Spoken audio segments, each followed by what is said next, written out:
Hello and welcome to the show where I try to answer questions put forward by subscribers to Ickonic.com.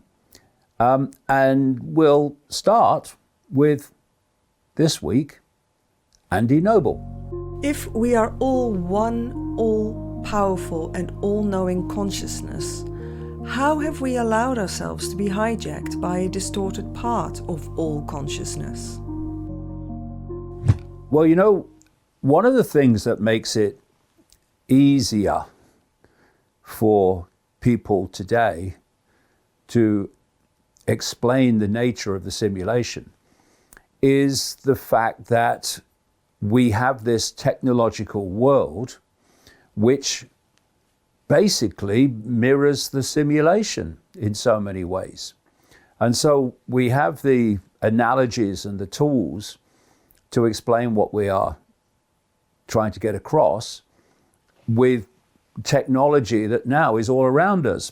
You know, imagine what it was like for the shamans and the native peoples of old, who somehow, if they had these other dimensional experiences, or they had these awarenesses, this intuitive knowing of what this reality is, and now they're trying to explain it, and what they would do would be to use analogies of the society that they lived in at the time. And so then along come anthropologists and historians, and they look at the way things were described and they think, oh, primitive people, because look what they're saying. And yet they were just taking it literally when it was actually delivered symbolically, just trying to explain the almost unexplainable through the analogies of the society and the environment and the nature of life at that time. We have the great advantage of having these technological sources which we can, I say use as an analogy, but my goodness me, often you're getting very close to literally the way it works. So the question by Andy is, if we're all one and all powerful and all knowing consciousness, how can we be hijacked by a distorted part of consciousness? So let's go back to technology in the way that people are experiencing all the time now, and that is a virtual reality game. If you put a headset on and then watch the reaction of the people, it's extraordinary. Their perceptions of reality are taken over often the second they put it on, and now feeding into the five senses through which we experience this reality, as I said in the first show,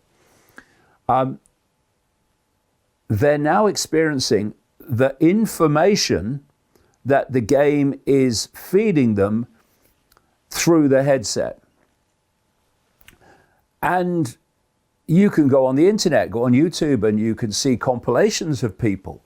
They're screaming, they're shouting, they're standing up and running, falling off a chair, because almost immediately their sense of reality has been taken over by the information from the game. And they're sitting in a room like this. This is what they were sitting in when they put the headset on. But suddenly, whoo, it's a completely different reality. Now,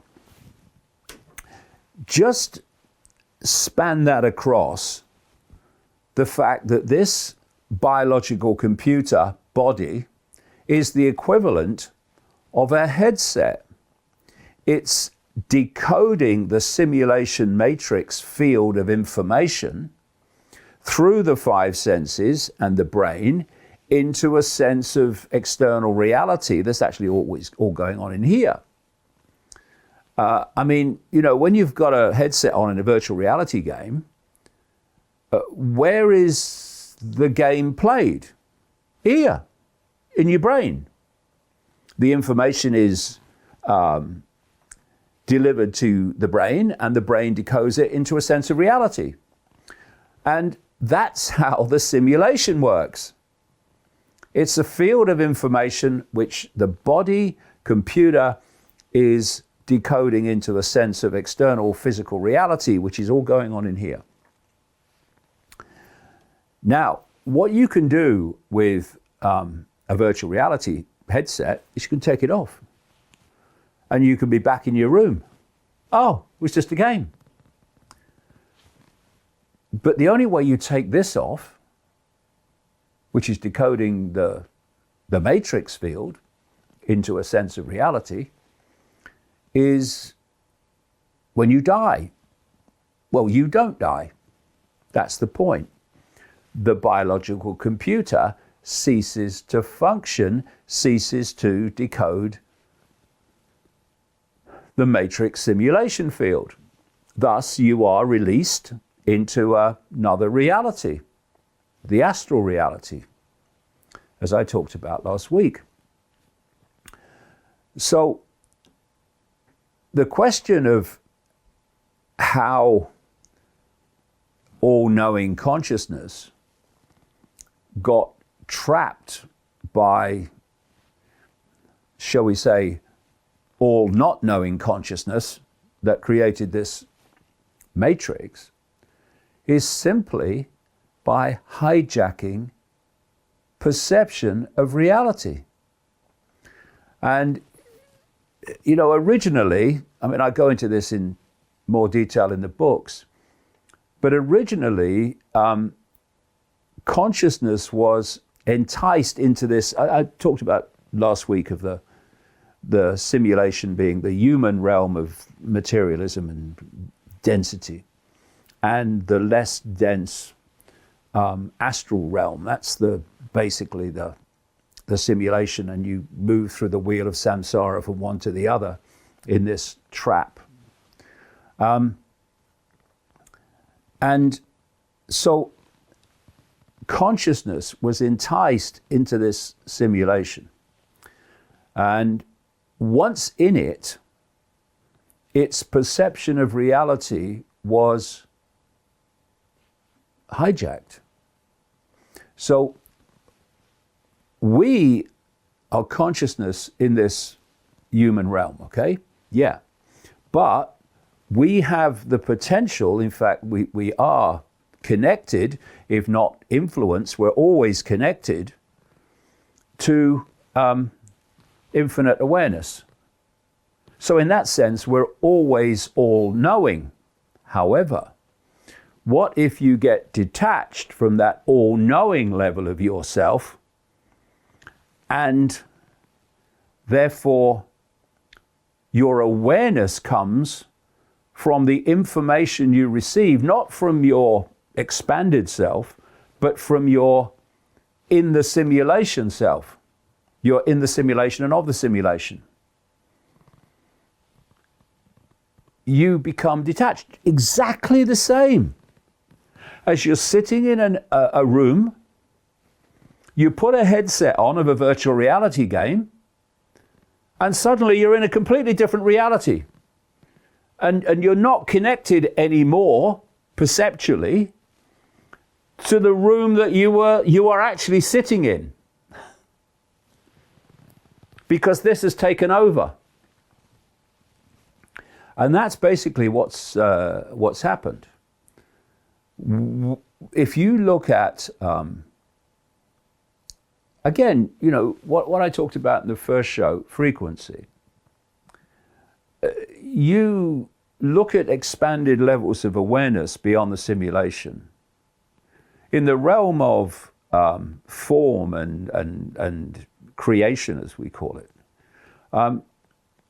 That's frequency too, but it's tremendously high frequency compared with the simulation.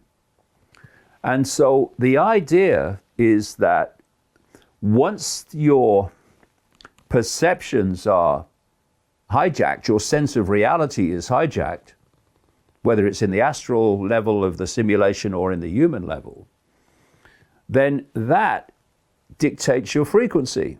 So I talked about in the first show. And so from a frequency point of view, there's a parting of the ways. And that higher level of self, a higher level of the I, the true I, loses its frequency connection to influence awareness within the simulation. So again, I keep coming back to this. You become in the simulation and of the simulation in the sense of your sense of reality is the simulation is real. It's not. So you are basically, humanity is held in a perceptual frequency prison. And all the time they are seeking to affect us mentally and emotionally in ways that hold that frequency, that perception within the walls of the matrix. And while that happens, we're trapped in the matrix. The idea is to get to that level of self-realization of the situation we're in and the nature of why we're here, which is what the question's about, how we got caught in it, and then reverse the way we got caught to get out. Remove the cause of the problem, which is low vibrational perception of self, identity, low vibrational perception of the world that we live in, taking it to be real when it's not. It's a trap. Just like a virtual reality headset entraps perception in the game. And so we come to the next question from Tina. And what is in it for these satanic worshipping demons in human form on Earth pushing this AI enslavement, who will surely have to go back to source eventually? Well, that, Tina, is a multi-leveled question. First of all, why does this force, this, I'll call it archontic force, why does it want to entrap us in the first place? Well, because it's frickin' stupid, because it wouldn't do what it's doing unless it was, but it's very clever. It's very clever at manipulating perception to dictate frequency. Why? Because this force that operates within this simulation is very low vibrational in nature. It has to be, otherwise it wouldn't be doing what it's doing. And it feeds off human mental and emotional energy. Every time we think and every time we feel emotion, we're giving off a frequency, and they're feeding off that. This is what's happening in satanic rituals, etc., which I'm sure some questions will appear as we go along in the series for me to talk about that. And so their need is to create a simulation or an experience that generates low vibrational energy, which is known for those who research this as loosh. And so the more we are in fear, the more we are in anxiety and depression and hatred and all these things, conflict, war, the more of this low vibrational energy we're obviously generating and they are absorbing. They have no interest in a human experience of high vibrational love, balance, peace, joy, any of these things. Or they can come and go on the level that they do, although we don't really know what love and joy and all these things really are because of the nature of the simulation. But how we perceive them, yeah, you do have, what you might call good times here and there. But overwhelmingly, there is this background anxiety, which is giving off this loosh, which they're feeding off. So on that level, that's why they've created the simulation in the first place. It's all about control to basically elicit low vibrational energy, which we're giving off collectively in very, very vast quantities all the time. But then the question goes on to talk about these satanic worshipping demons in human form on Earth, pushing this AI enslavement when they'll surely have to go back to source. Well, what they've done, what this consciousness, it's a consciousness ultimately, which works through all these different forms and expressions. What it's done is create its own, if you like, kingdom, in that it has created this simulation which has sought to isolate itself and isolate everything within it from the greater expanded infinite reality. And so it operates in that isolation. Now, because it has isolated itself from, if you like, source energy from which natural sustenance comes, it has to find a way of finding an energetic source of nourishment and power. And we, humans, are it. And so you look at these, what Tina calls satanic worshipping demons, and they take many different forms. Now some, certainly the inner core, are incarnate expressions of this archontic force. And this archontic force has no empathy, it has no compassion, and therefore there's no limit to what it will do and the horrors it will perpetuate. In fact, it wants more horrors because it produces more loosh. But a lot of these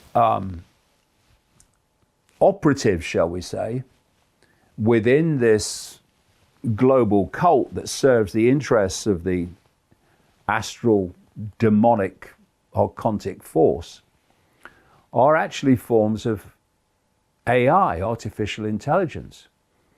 I've started to kind of be able to see the difference between an AI human and a conscious human.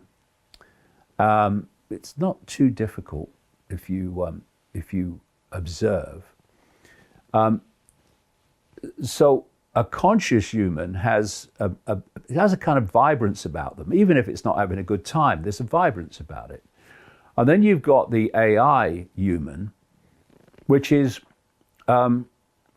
does not have that vibrance.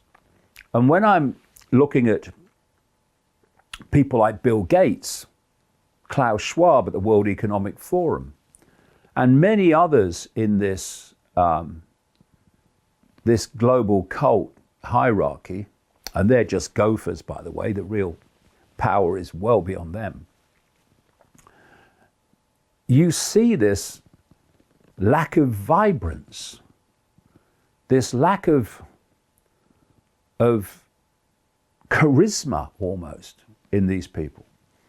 And a lot of them, far more than I think people realize, are forms of AI. Because I've described the human body as a biological computer. And you can it gets animated by electricity. When the electricity goes, it goes. It's like a computer. Literally, you turn the computer electricity off, the screen goes blank. So it's animated by electricity, but you can also animate it with and add to it with consciousness, which is what conscious humans are doing. And you therefore have this consciousness from which to form perception rather than just the body program dictating your choices and your sense of identity. And, you know, I remember in 2003, when I was in a Brazilian rainforest, and it's the only time I took a psychoactive drug. It was ayahuasca in Brazilian rainforest. And I remember this voice started talking to me and talked to me as loud as my voice is now for 5 hours about the nature of reality, and it all turned out to be true when I started researching it afterwards. And it said at one point, if you program a computer to abuse a child, would the computer have any problem with that? No, it wouldn't. It'd just do it, because that's what it's programmed to do. And a lot of these AI people, shall we say, are actually just very advanced, yes, of course, but they're still basically software programs following their program. And this is why they have this lack of empathy, because they're programmed not to have empathy. Because if you have empathy, what I call the fail-safe mechanism of human behavior, you can put yourself in the feelings of those you're affecting, and that can change the way that you behave. Without empathy, there are no limits. These people are software programs that have no capacity for empathy. That's why they're such sad people. So there are many different levels of this.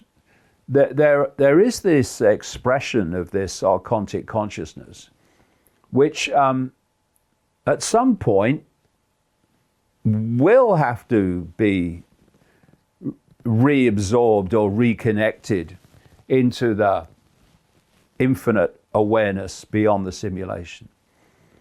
But for the moment, it has created an isolated kingdom in which to operate, and its energetic source is us, both humans and the soul of humans that operates in the astral.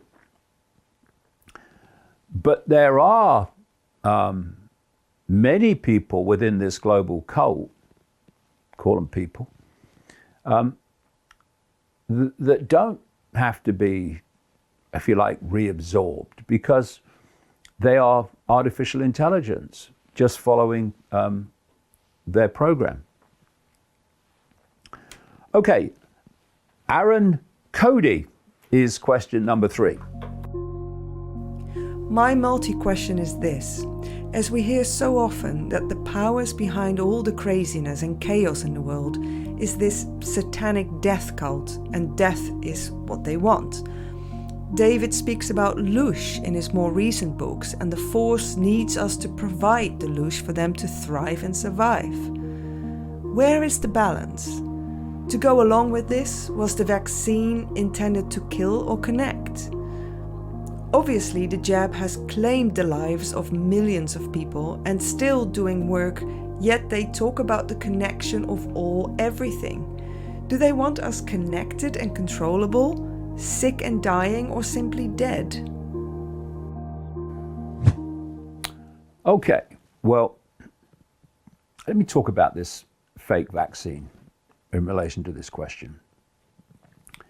Is it designed to kill, or is it designed to connect? And I take it that we're talking about connecting to the Ickonic force, because it's certainly not about connecting us to the infinity beyond the simulation. Well, I think the answer to that is both. I think we are in a situation where the human form is in the process of being transformed from a biological state to a much more synthetic state. And in the end, in line with Aldous Huxley's Brave New World, and the statements indeed of some of these Silicon Valley crazies, the idea eventually is that procreation will not be between men and women, it will be laboratory procreation, in the way that, Aldous Huxley described in Brave New World, which he wrote in 1932, because there are two levels of knowledge. There's the cult knowledge and there's the knowledge they allow the population to have. And so we're moving towards a more synthetic human.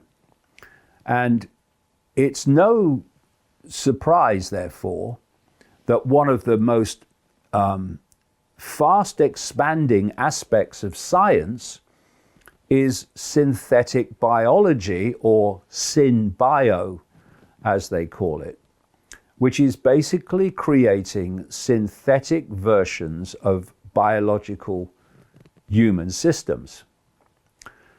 And when I've talked to people who have researched this COVID fake vaccine, although there are other fake vaccines being put together now for of the same system, they say that their research, and often looking through very high-powered microscopes, tells them that these fake vaccines are making the body more synthetic. In fact, La Quinta Columna, the fifth column as it's called in English, out of Spain, that first alerted the world to the fact that this substance, graphene, was in the fake vaccine, or at least some of them.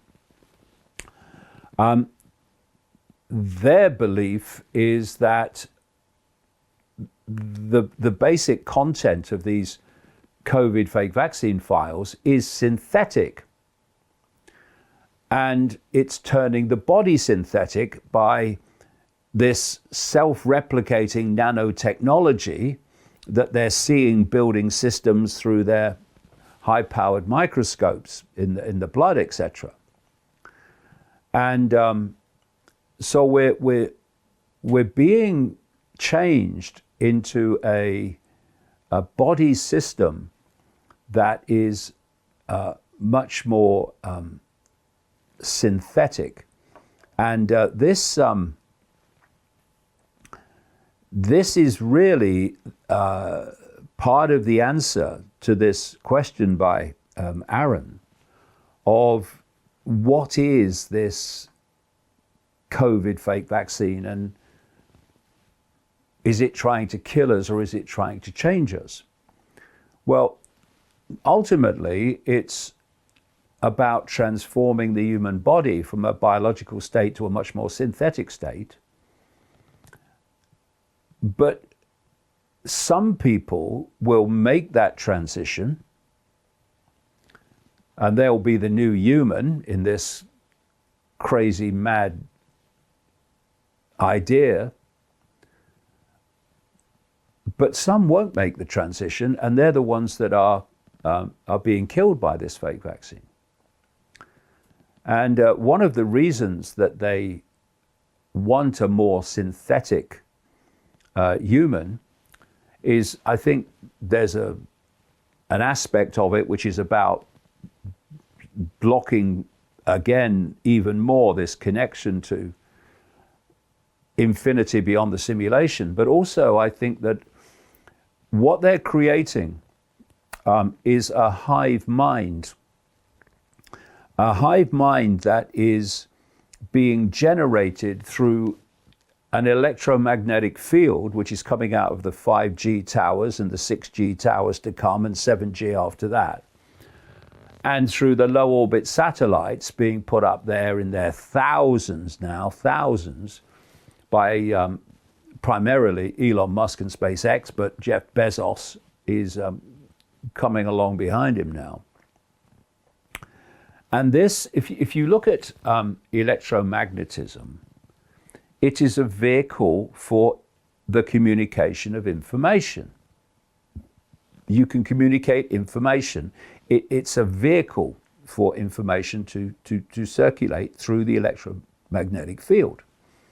And this is what's happening when you have a broadcast transmitter and it's broadcasting an electromagnetic field, and that information is then decoded by the TV set into what we see on the screen, or it's decoded through Wi-Fi by the computer, etc., etc.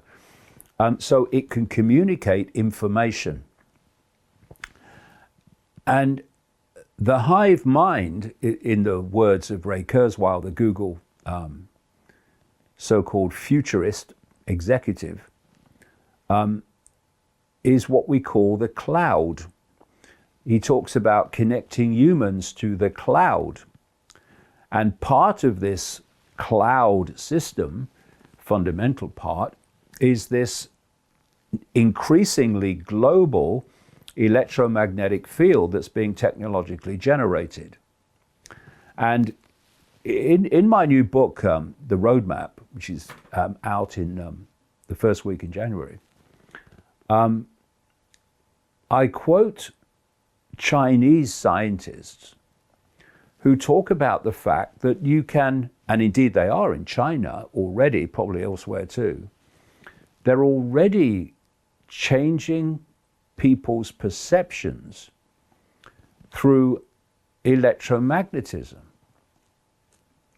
They've certainly, the experiments they've allowed to be made public have had like mice completely controlled by an electromagnetic field which is impacting on different parts of the brain and delivering information that dictates when the mouse can eat, when it chooses to eat or thinks it chooses to eat, when it socializes and when it doesn't, and all these other different behaviors. But imagine if you can do that direct with an electromagnetic field, how much more powerful it would be if you could have a receiver in the body and in the brain to receive the information from the field. And it's so clear to me, after looking at this since the COVID fake vaccine came out, that that's what the foundation of it is, and that's why they were trying to get it into everybody, and are trying to get it into everybody still through various means, not only vaccines. These self-replicating systems are designed to receive the transmissions through the cloud to dictate collective behavior. And what's also interesting is I've quoted in this book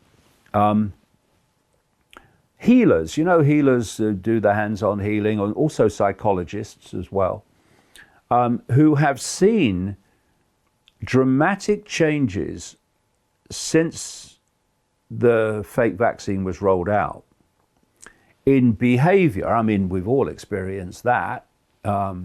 If you interact with a lot of vaccinated people, not everybody, because not everybody got the full-blown version, but those that did, you see the changes. And what the healers are saying, who work on the energetic level of the body, is that they were healing or working on the energetic fields of clients who then had the jab. Why you would if you were into that level of awareness anyway, I don't know, but anyway, that's it, they did. And how afterwards, treating the same people, it's a completely different human being energetically. And again, a common theme is what they call the soul was detached from the body. Which is what the system wants. It wants to isolate awareness, not just in the simulation, but in terms of the human world, in purely the human realm of the five senses. And this is the hive mind that I've been warning about for decades now. That was the plan. It's unfolding. And so when Aaron asks, do they want us connected and controllable, sick and dying, or simply dead? Well, if you are leaving the body when the body ceases to function, it dies, and you are entering this wheel of samsara, well, you're going to come back. If you don't get out, which we can, if we have that awareness, then those that they kill, the bodies that they kill, that consciousness is going to come back anyway, further along the cycle, not far along, it would seem.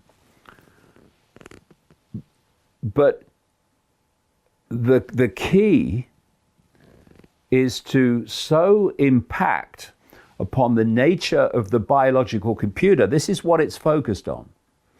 It's focused on changing the nature of the biological computer so it ceases to have the same ability to interact with, if you like, soul, consciousness, spirit, and becomes even more isolated in the human realm when it's here.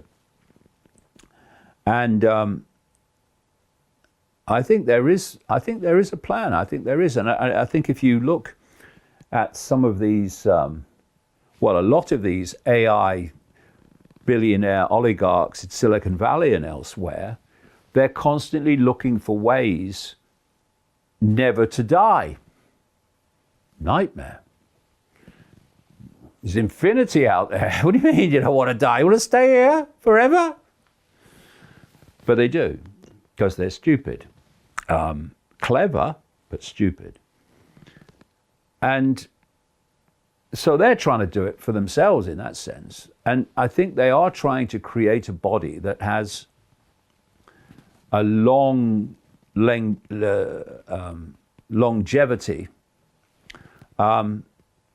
possibly kind of ongoing longevity, so that once consciousness is trapped here, it goes on producing loosh under the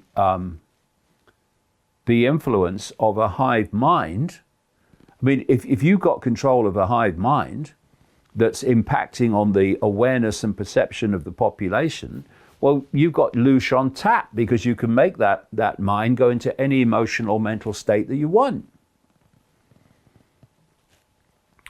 And so I talked in the first show about how this simulation, the bad copy of prime reality that the Gnostics talk about, how it could be an analogy for it can be downloading a website to make a copy of the website, and the original website goes on existing just as prime reality continues to exist. But now you've got a copy and you can change it as much as you want. And I think there's been this ongoing process of changing the nature of the bad copy, making it more and more a place of control. This connection of artificial intelligence to the human brain, so artificial intelligence becomes the human mind, thinking, emotional processes, is the next stage of this whole thing. And that's why it's so important that the so-called alternative breaks out of this obsession with just politics and the 5 sense world and sees beyond it, because at the moment it's focusing people's attention only in the 5 sense world, and it's keeping that attention focused from the greater story of what the situation is we're facing and how we can deal with it, because we can. But how do you deal with something you have no awareness of? That's the whole point. So in answer to the question there, do they want to connect us or do they want to kill us? Well, either way, they win. And they don't have to. If we have this understanding of the situation we're facing and how it's all frequency based and thus it's perceptional based, how we can take control back of our perceptions, our sense of reality, our sense of awareness, our sense of self-identity, and reach this point of expanded frequency, expanded awareness, in other words, where we can free ourselves from this trap. That is the biggest point of life in the simulation, I would say. And that's why they're trying to keep it from us. The awakening during COVID to the fact that there was a conspiracy had to be dealt with. And how they've dealt with it is to isolate the sense of that conspiracy to the 5 sense realm. And people like me are called crazy, called mad, called extreme and far out. Because why? We are circulating information about the big picture of human control and not the little picture, which is where we're being held by the mainstream of the alternative media. So stay with Ickonic. What I know, I'll pass on. And I'm sure what you know, you'll pass on to us in things like these questions. Very interesting. And I'll see you next time.